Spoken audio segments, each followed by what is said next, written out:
Bismillahirrahmanirrahim. Assalamualaikum warahmatullahi wabarakatuh. Alhamdulillahilladzi anzala sakinata fi qulubil mu'minina liyajdadu imana ma'a imanihim. Asyhadu alla ilaha illallah wahdahu la syarikalah. Asyhadu anna Muhammadan abduhu wa rasuluh. Allahumma shalli ala Muhammad wa ala ali Muhammad wa ala alihi wa sahbihi ma ba'du. Qala Allah Subhanahu wa taala fil kitabil karim, a'udzubillahi minasyaitonir rajim. Al-haq min rabbik fala takunanna minal mumtarin. Kebenaran adalah milik Allah dan janganlah kamu ragu-ragu. Alladzina yadhkurunallah qiyaman wa qu'udan wa ala junubihim. Ingatlah Allah pada setiap saat dalam keadaan duduk, berdiri dan berjalan. Saudara-saudara sekalian, para teman-teman, para pemirsa, saya membaca dalam buku Kuliah Tauhid yang ditulis oleh almarhum Dr. Insinyur Imaduddin Abdurrahim, ada satu peristiwa ketika Sayyidina Ali bin Abi Thalib berperang. Dalam pertarungan itu, dengan kegigihan Ali bin Abi Thalib, lawan itu jatuh tersungkur, dan pedang Ali itu nempel di leher lawannya. Jadi ketika lawannya itu sudah tersungkur, pedang Ali itu nempel ke leher,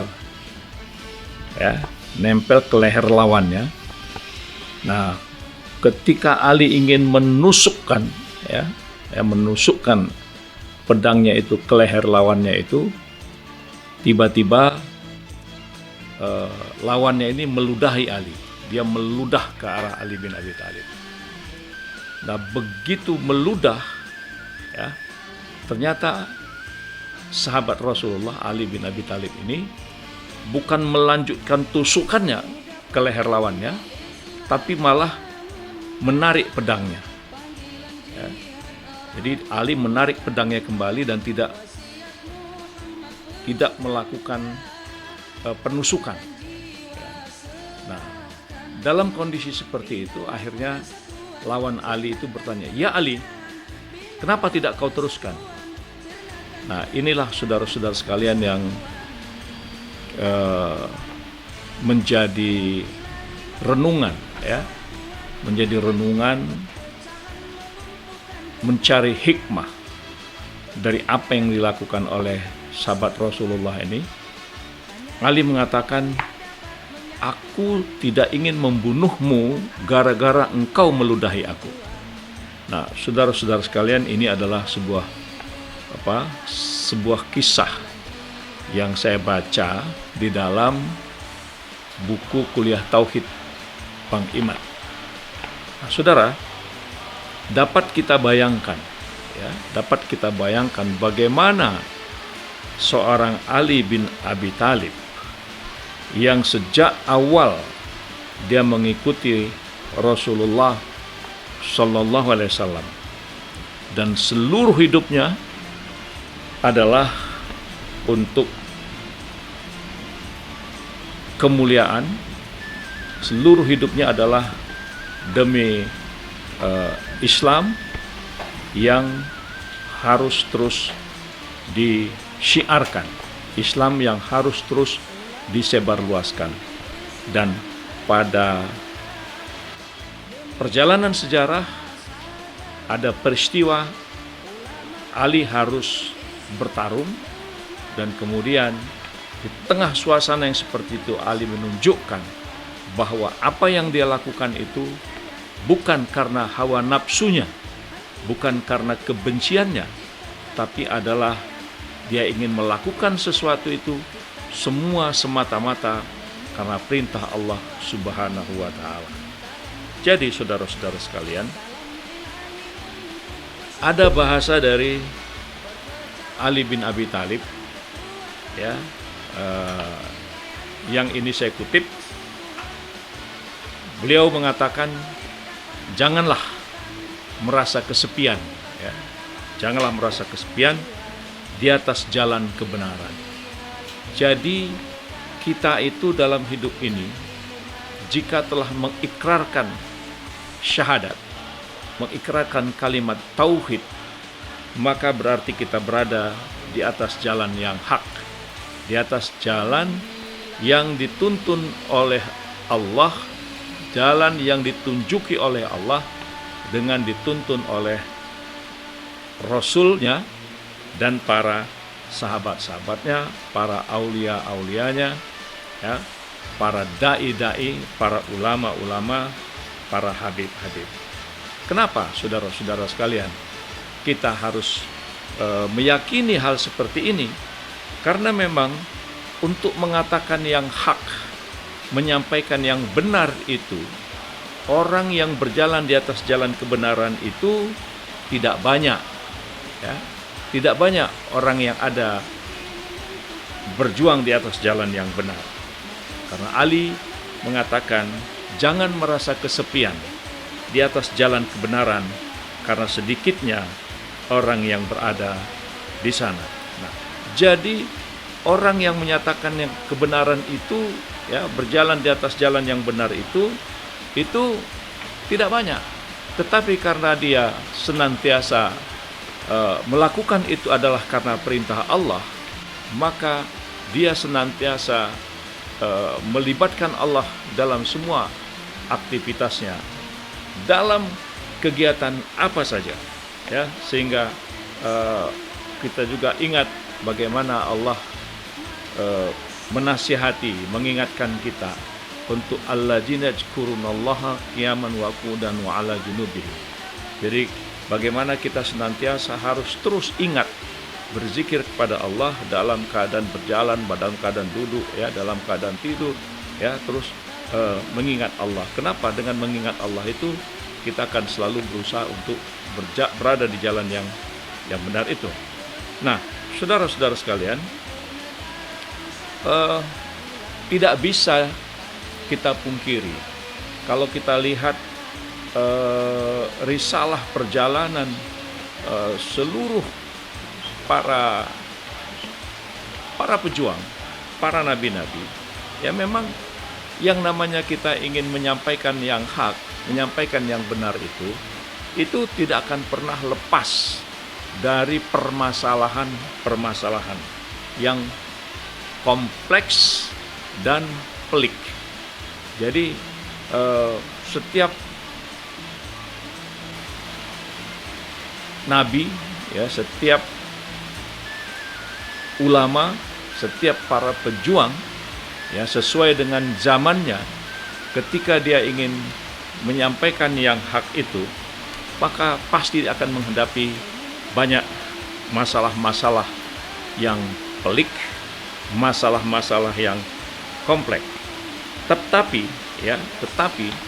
rahasianya adalah jika itu dihadapi dengan kerendahan hati, dihadapi dengan hati yang lapang, dihadapi dengan hati yang betul-betul tulus karena Allah Subhanahu wa Ta'ala, maka insya Allah semua persoalan-persoalan itu akan dapat diatasi, ya. Nah, ini renungan ini itu bisa kita lihat dari perjalanan sejarah kehidupan. Jadi oleh karena itu siapapun di antara kita yang masuk di dalam medan, ya, medan perjuangan untuk menyuarakan kebenaran di dalam kehidupan, itu sudah dapat dipastikan mereka akan mendapatkan banyak permasalahan, banyak persoalan-persoalan yang kompleks, yang pelik, ya. Ini bisa kita lihat bagaimana perkembangan kita di dalam bersyiar Islam di era kemajuan digital, di era kemajuan media-media sosial, ya, begitu luar biasa, ya, begitu luar biasa perseteruan, pertarungan untuk menyatakan yang hak dengan yang batil. Nah, kemudian adanya undang-undang yang sengaja dibuat, dan undang-undang itu berisi pasal-pasal karet yang kadang-kadang sulit membedakan mana yang benar, mana yang batil, ya. Kemudian sesuatu yang disampaikan dengan fakta, dengan data yang akurat, yang benar, tapi oleh karena persoalan-persoalan kekuasaan menyinggung orang-orang tertentu, maka kemudian suara-suara kebenaran itu seakan-akan menjadi salah, dan kriteria salah itu adalah keputusan pengadilan. Nah, jadi saudara-saudara sekalian, kita di dalam hal menjalani kehidupan ini, ya, di dalam menjalani kehidupan ini, ya, itu harus sudah sadar betul apapun medan perjuangan yang akan kita masuki, selagi kita selalu berusaha melangkah di jalan yang benar, melangkah di jalan yang diperintahkan oleh Allah, maka persoalan-persoalan pelik, persoalan-persoalan yang kompleks itu akan muncul. Nah, bagaimana kita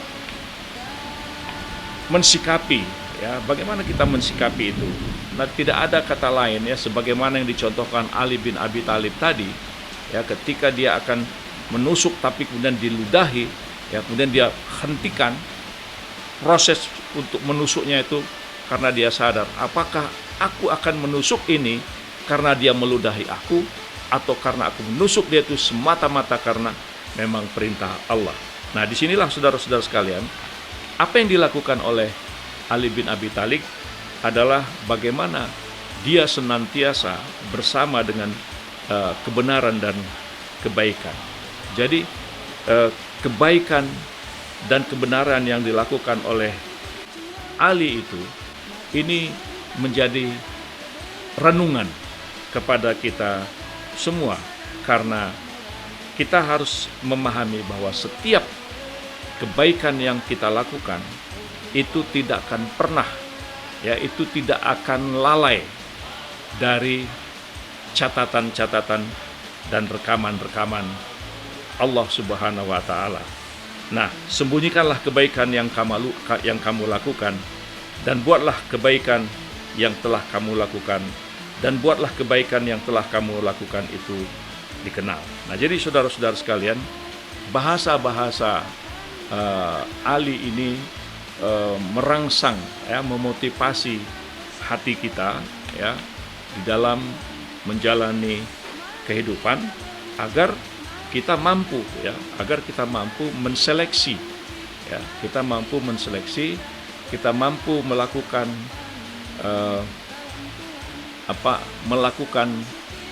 perenungan, ya, melakukan perenungan dari persoalan-persoalan yang kita hadapi dalam kehidupan ini. Jadi kita jangan pernah ragu, ya, kita jangan pernah ragu apabila yang kita lakukan itu adalah hak, ya, kebenaran, maka melangkahlah, ya, melangkahlah terus, jangan pernah berhenti dan jangan pernah berpaling, jangan pernah ragu, ya. Dan di dalam perjalanan itu kita akan menghadapi banyak rintangan-rintangan. Itu adalah seni dari sebuah perjuangan.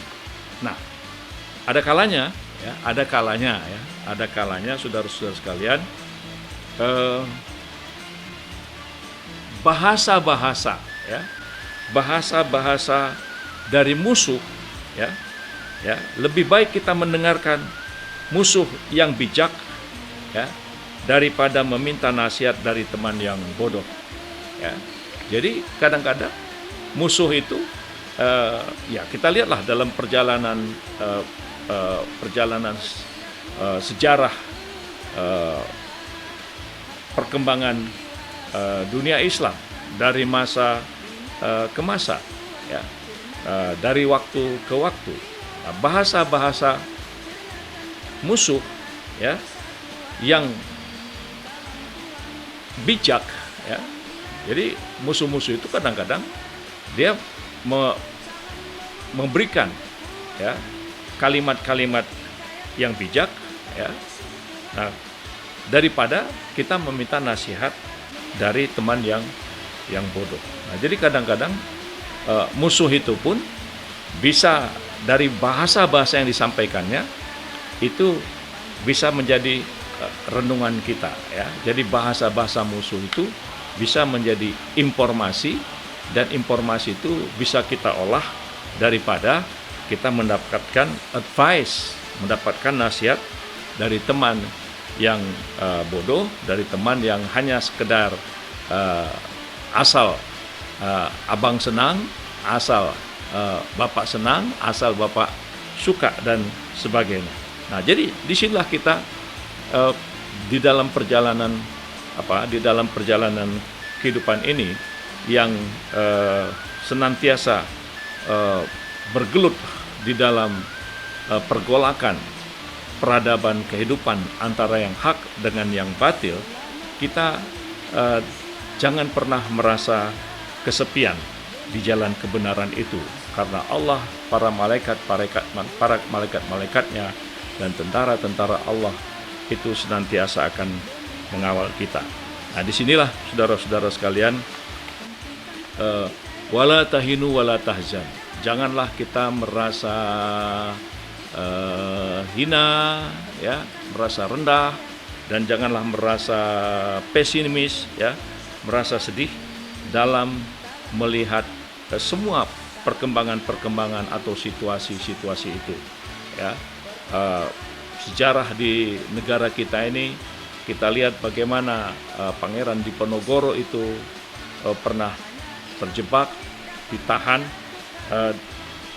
yang dilakukan oleh penjajah pada saat itu.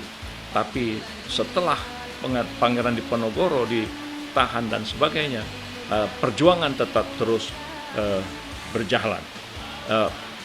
Perjuangan terus melangkah dengan semua situasinya. Nah, disinilah kita harus mengingat orang yang pesimis, saudara-saudara sekalian, ya, orang yang pesimis itu selalu melihat kesulitan, ya, di dalam setiap kesempatan. Ya. Jadi orang yang pesimis itu selalu dia melihat kesulitan di dalam kesempatan. Ya. Jadi peluang itu dibuka, ya, dibuka sedemikian rupa, ya. Tetapi yang dia lihat adalah kesulitan. Kenapa? Karena dia pesimis, ya. Jadi orang yang pesimis itu, kesempatan itu identik dengan kesulitan. Makanya, ya, kita diingatkan oleh Allah, wala tahinu wala tahzan wa antum a'launa in kuntum mu'minin. Jangan kamu berduka, jangan kamu bersedih, jangan kamu lengah, jangan kamu lemah, ya. Itu menunjukkan apa? Kita disuruh terus optimis, ya. Kita terus dioptimis. Jadi bagi seorang mukmin, bagi aktivis, bagi para pejuang, ya, hambatan apapun yang kita hadapi, bagi kita sebagai orang yang optimis, karena bagi orang yang optimis itu, ya, selalu melihat kesempatan itu, ya, selalu melihat kesempatan itu dalam setiap kesulitan. Nah, beda kan? Ya, sangat beda. Ya, jadi kalau orang pesimis, maka semua kesempatan adalah kesulitan. Tapi bagi orang yang optimis, ya, bagi orang yang optimis, setiap melihat kesempatan, ya, setiap melihat kesempatan, ya, dia sadar memang di situ ada kesulitan. Kenapa? Karena dia yakin bahwa memang kesulitan itu adalah pintu untuk kesuksesan, ya. Fa inna ma'al usri yusra, inna ma'al usri yusra. Nah, jadi saudara-saudara sekalian, ini, ya, tuntunan-tuntunan ini itu mengajak kita, ya, mengajak kita agar, ya, tidak ada kata menyerah, ya, tidak ada kata surut dalam melangkah ketika kita sudah mengucapkan Bismillah. Nah, jadi ini adalah sebuah renungan, ya, renungan kepada kita semua yang masih terus berusaha untuk membangun sebuah peradaban dan keadaban. Saudara-saudara sekalian, kita bersyukur kepada Allah Subhanahu wa taala dalam situasi yang penuh dengan ketidakpastian, musibah pandemik ini. Kita harus terus berharap dan berlindung kepada Allah Subhanahu wa taala agar kita tetap diberikan kesehatan, ya. Kita memohon kepada Allah agar iman kita terus meningkat dan imunitas kita juga semakin kuat. Nah, kenapa demikian? Karena memang kita harus menyadari bahwa hari ini sesuai dengan kemajuan zaman, kemajuan teknologi, bahwa apapun produk-produk kemajuan teknologi itu, jika tidak diimbangi, ya, jika tidak diimbangi dengan menguatnya kekuatan keimanan, kekuatan spiritualitas kita, yang sehingga mampu menjawab aku dari mana, ya, aku dari mana, sedang apa, dan mau kemana perjalanan kehidupan ini. Nah, dengan pertanyaan-pertanyaan itu kita harus menjawabnya dengan mengembalikan, ya, dengan mengembalikan persoalan-persoalan kesulitan, ya, kesulitan-kesulitan dalam kehidupan ini. Kenapa? Karena kita yakin hari ini dengan kemajuan dari tahap episode revolusi industri, ya, dengan revolusi komunikasi, revolusi informasi, revolusi digital, dengan semua efek-efeknya. Ya, dari satu sisi kita anggap bahwa kemajuan ilmu pengetahuan dan teknologi itu adalah obat, ya. Jadi sekali lagi saya mengatakan, kita menganggap seluruh kemajuan, kesuksesan, keberhasilan dari revolusi industri ini itu adalah obat untuk mengatasi masalah-masalah kehidupan. Nah, tapi benarkah bahwa kemajuan itu betul-betul menjadi obat? Ini menjadi renungan kepada kita semua, karena sekali lagi